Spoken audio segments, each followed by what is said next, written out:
John Duggan is here. How are you? Good, Owen. Good morning. Thank you. Report card, Mick McCarthy so far. Give us a rating out of 10. 7. All right, okay, that's higher than some people might give him. Well, Mick's here to do the job. He's a project manager. He's here to get the team to the Euros. That's the way they split this when they appointed Mick and Stephen Kenny. So Mick it's not 1996 for Mick where he's building for a few campaigns. He's got a job to do. That's why I think he's a bit more relaxed about the return of 10 points from 12 than other people are, because they're lamenting the performances. But Mick's here to do a job, get us to the Euros, make ourselves, do ourselves justice, and that's it. Do we stand a chance of getting 3 points in either game against Switzerland? Like, do we need? First of all, do we need that actually? Or can 2 points? Can we come away with 2 points and then hope that we can perhaps beat them? I think we can beat them at home. I think we can beat anybody at home. But what we need is a full capacity of Aviva Stadium. We need blood and thunder.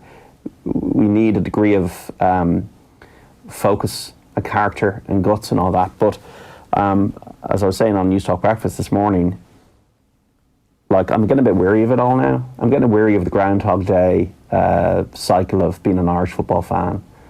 Because I love the Irish football team. You know, I grew up supporting the Irish football team. But for like a decade now, it's Trapattoni, negative football, bad football, hoping for the result. O'Neill had great moments. The Germany game was amazing. The Bosnia, when we qualified for the Euros, and even in the Euros, great moments. And O'Neill was able, despite the troughs, was able to motivate teams to perform. Mick plays really good football. I think he's the right man for the job. But what we're seeing is the technical limitations of Irish footballers. No Robbie Keane, no Damien Duff, no Richard Dunn, no Kevin Kilban, no John O'Shea. We're really seeing that come home to roost now in the limited players that we have. So it's just worrying, and it's just I'm a little bit weary of the constant build-up and the obsessive coverage and then the fight. But then we all know that even if we get to the Euros, we'll be stuffed in the last 16. You reckon? Yeah, I can't see us. We're stuffed as in like 5-1 versus Denmark. No, we'll just be. There is a limit. We can all go on the journey with Ireland, but there's a limit right now. Whereas when I was a young lad, Hungary 1989, it's all crackling. It's Paul McGrath scoring. It's like Lansdowne Road, everybody packed him like sardines. I was at the last friendly before the 1990 World Cup, Liam Brady's testimonial against Finland. You're feeling like the sky's the limit here, and it was the limit. Got to work a quarter-final. But it'll be next year it'll be 18 years since the Euros will be 18 years since our last World Cup appearance in Japan and South Korea. And I don't feel that sense of possible that I would have felt as an Irish fan when I was younger. Yeah, we've got to look to some of the underage teams to give us that sense of hope now, don't we? And the problem we have, Owen, is we're now rocking a hard place now because it's so important financially to play at the Euros, from a credibility point of view, to have matches in Dublin and all of us going there. But on the other hand, we also need to build and we need to have a style of football. That's why Stephen Kenny's there with the under-21s. We see the under-19s. There's only 8 teams in Armenia for that under-19 championship. We're there, Tom Owen's team. But Mick has got a job to do. So you're in that catch-22 of having to just get results versus building for the future. And that's a frustrating thing at the moment, I think. So I'm not really blaming Mick. I understand where Mick is coming from with his pragmatism. But yesterday was a very tough watch. If you're growing weary of Irish football, I hope you're not growing weary of having 4 majors in 4 months when it comes to golf. Because we've arrived at the US Open this week, and it feels like we're just kind of catching our breath from Brooks Koepka's performance last week. Your buddy Brooks. My buddy Brooks. It's not going to be his week. From all the reading I've been doing and from all the watching we've done at Pebble Beach down through the years, this is not a course for a beefcake like Brooks Koepka. Sounds like a wrestler. Well, I think more so it's difficult mentally to keep going the way he's been going to win he's going. I think only one. I think a Scottish guy in the first years of the 20th century won. I think it was Willie Anderson. I can't remember what his name was. I was trying to be corrected. Only one person's ever done it before, win 3 US Opens in a row. I can't see Brooks Koepka doing that. Just mentally, like, it was quite draining the last round of the PGA when he held off Dustin Johnson. So. No, it's Pebble Beach. It's a fascinating course. I played it on the Tiger Woods game for many years. So did I. Great game. Great game. It's great when you perfect it and then you start shooting 55, Like, the best thing about those Tiger Woods games is that you actually create your own character to take over the world. Like, you don't take over the world as like Luke Donald or whoever was like the top golfer in 2007. Like, my golfer was like a beefcake, a big ginger guy, called me, and he used to dominate the world number one. He used to win every tournament. And Pebble Beach was a course that he loved to play. My guy had a cowboy hat and sunglasses. And what was he called? John Duggan? I don't know what he was called, actually. Probably just John or something. So Pebble Beach is this, to be kind of half serious, it's a strange kind of beast in that it's on the most beautiful peninsula in California. I don't know if it's the Monterey or it's near Monterey. Like, there's just the most magnificent, breathtaking views and like rocks and stuff. And it's parkland course, but it has sea holes. So there's a short par 3 7th, which is a famous hole, which Tom Kite in 1992 chipped in the wind for a birdie, and like, he never looked back after that. 8th and 9th are long holes down the coast, and then the finishing hole, the 18th, you got to drive it over the sea onto the fairway. So and the rest of it, a lot of the rest of it's kind of parkland. So it's got the beautiful, it's kind of has a parkland and a linksy kind of fusion, which is beautiful. So it can get really, really windy there. So the last winner at Pebble Beach in a major. So the funny thing about it is that in February every year they play this Pro-Am, where they've like Kenny G, the saxophone player, and all Bill Murray and all these kind of guys like playing with the pros, and it's quite soft. It's quite soft conditions. It's not hard and fast. It's not as linksy as you're going to get now this week for the Open at Pebble Beach, the US Open. 2010, Graham McDowell won it. Had been in form the previous week, had won in Wales. With a very tidy player, Graham McDowell, as we all know, tee to green guy, and he won the US Open in a brutal final day when Dustin Johnson collapsed. And I don't think Graham McDowell even had a birdie. He just ground it out to win. But on the other hand, in 2000, Tiger Woods won by 15 shots. The greatest performance you're ever going to see, and will never ever be surpassed in golf, to win in a 156 runner field by 15 shots. And I think he did triple bogey one of the rounds. It was just a supreme, Tiger Woods at his absolute peak, and a supreme demonstration of his ball striking, which you really need around Pebble Beach. You really need to hit the ball pure. That's why I think players like McIlroy, McDowell and Larry are all on form, and they all have chances this week. For that reason, you have to be in form. You cannot be off in your game at Pebble Beach from a precision point of view, and also to be able to play in the wind. And then back even to 1992, Jack Nicklaus told Colin Montgomery, who'd finished early, "You've won the US Open, you're the US Open champion." It was so windy, but then the wind died down and Tom Kite came through to win. So Jack won there, Jack Nicklaus in 1972. He'd won the Masters, and then he won the US Open there. He was going for the Grand Slam in the single year, but he was narrowly beaten in the British Open by Lee Trevino. So Woods, I don't expect him to win this week, but he is going for the second leg, and in traditional terms. But of course now the PGA has been moved, so we don't have the US Open as a second one anymore. It's Woods and Koepka, and it is kind of hard to believe that we'll be finished the major championship season in a month. Yeah, is that a good or a bad thing? I don't think it's a bad thing. I think the PGA was always seen as a bit of an afterthought. Played at hot courses in August near the Ryder Cup, had less marquee winners, and I think the PGA, funnily enough, they've sorted the courses for the PGA. The PGA's played on really good courses now, and the US Open's courses and the way the course has been set up has been a bit tricky and a bit kind of contrived over the last few years, and the players don't like it. Rory McIlroy doesn't like it. Chambers Bay, where they had it a few years ago, was a joke of a course. Dustin Johnson 3-putting on the final green and losing the title. Shinnecock Hills got out of control, not for the first time last year. I didn't see any of it. I was in Russia, but I remember reading about it. So they just sometimes.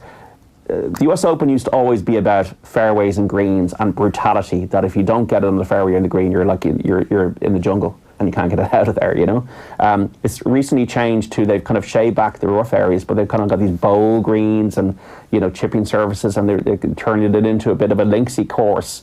Whereas I think you can't recreate a links. A links as you would have at the British Open would be generally quite natural, and also the greens generally.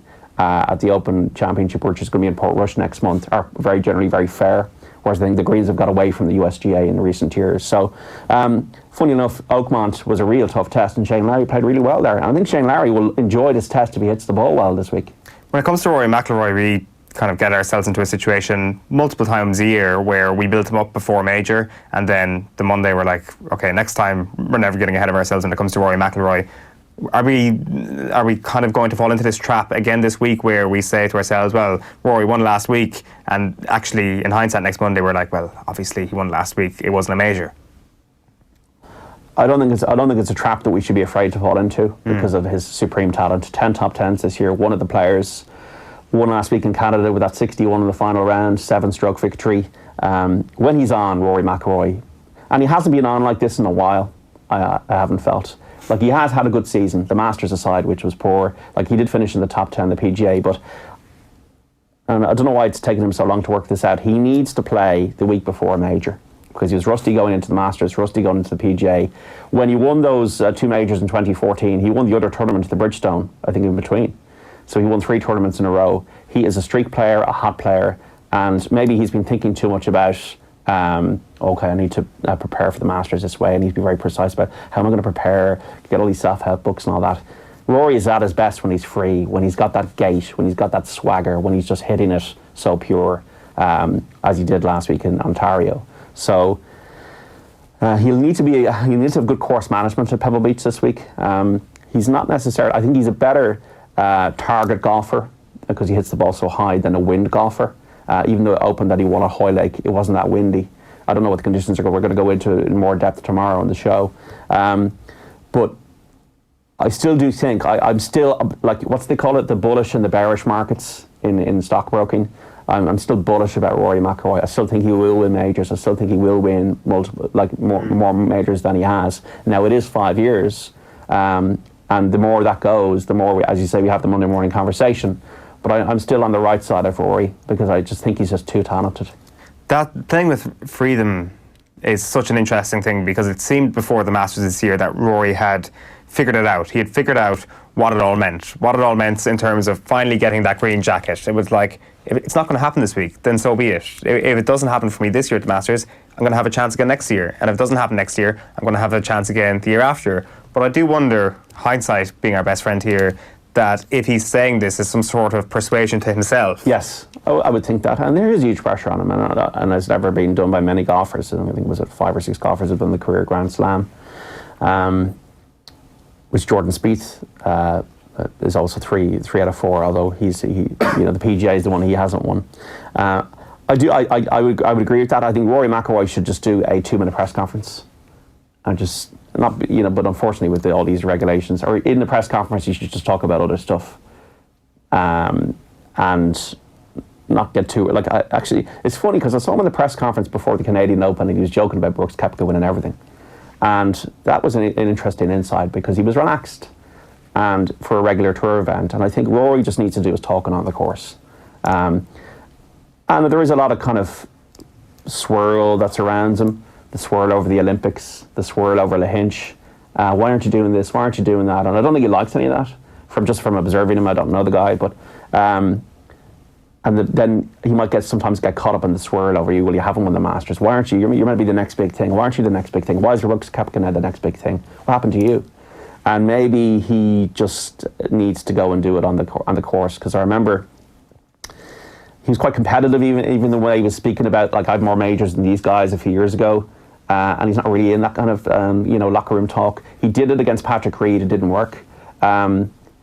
Maybe he overdid it in the Ryder Cup with in the States and that. I just think he just needs to be quite singular and go out there and have fun and loosen it a bit and just show how brilliant he is. Because I still think he's the most naturally talented golfer out there. And I do think that natural talent is everything in golf. But you do need to fuse that with application. But generally, when Rory's won majors, when he won the PGA in Kiawah Island, or when he won the US Open at Congressional, he blew them away.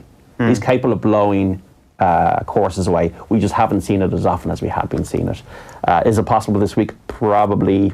You have to get off to a good start, but I can't see a 15-shot win like as we had with Tiger Woods. So it's great. You all kind of different types of golfers. The Patrick Cantlays, the Xander Schauffele's, the Irish lads. Then we have Woods as a storyline. Phil Mickelson has won that Pro-Am many times. He won it this year, I think. And Phil Mickelson, the only major he hasn't won is the US Open. He's been second 6 times. Jordan Spieth is back. Dustin Johnson blew it in 2010. But he's got a really good record here. So there's so many plot lines and storylines. It's a veritable feast, I think, as I said on Twitter, and I can't wait. It'll be late nights, but watching it. But it really is like it's almost the St Andrews of US Open venues. It is the most revered US Open venue, Pebble Beach. It is the mecca for the US Open, and I really hope they don't trick up the course and have it fair, and they're able to adjust to the conditions when they're setting the course up every day. Let's hope so. And you'll be back in with us tomorrow morning giving us your tips. Virtual insanity on Off the Ball AM when we give you the virtual €50 bet that we're going to try and make you money out of. Bet responsibly, but we'll try for the virtual insanity, the Jamiroquai feel. So I'll go off today now, put myself into the bunker, not the sand one, but the real one, and try and pick 4 golfers that'll hope to make a profit for this week at the US Open. Do you actually have a little bunker where you do your research? In my head. So, you might see me in the office. I wish I had a bunker. Sounds great. Not talking to people, but generally at home on the laptop, and I would be in the room quiet and like just going through a lot of things. And it's funny when you're a tipster or a punter, you do get feel. You have you're waiting for the magic and the mystery. I'm not talking nonsense here. Like the album photo for the Gold Cup the day before the Gold Cup. You had a dream? Not a dream, but it's to feel. And I started watching all the replays of his races, and I'm getting the feel here. I'm getting the good gambler's feel for this, that this actually is going to happen. And then I'm beginning to convince myself it's going to happen. And I've done that in the past and been successful. So I do look for the kind of the positive, it's not clairvoyance or anything, because I don't believe in that, but I do look for the positive feel over things and begin to feel a certain way about a golfer, and then I start, okay, I'll put the money down. When it comes off, it's pretty amazing. Yeah, sounds like it. So John Duggan's vibes are coming your way tomorrow morning here, or sorry, the morning after on OTB AM. It'll be tomorrow. Tomorrow morning on OTB AM, so you don't want to miss that.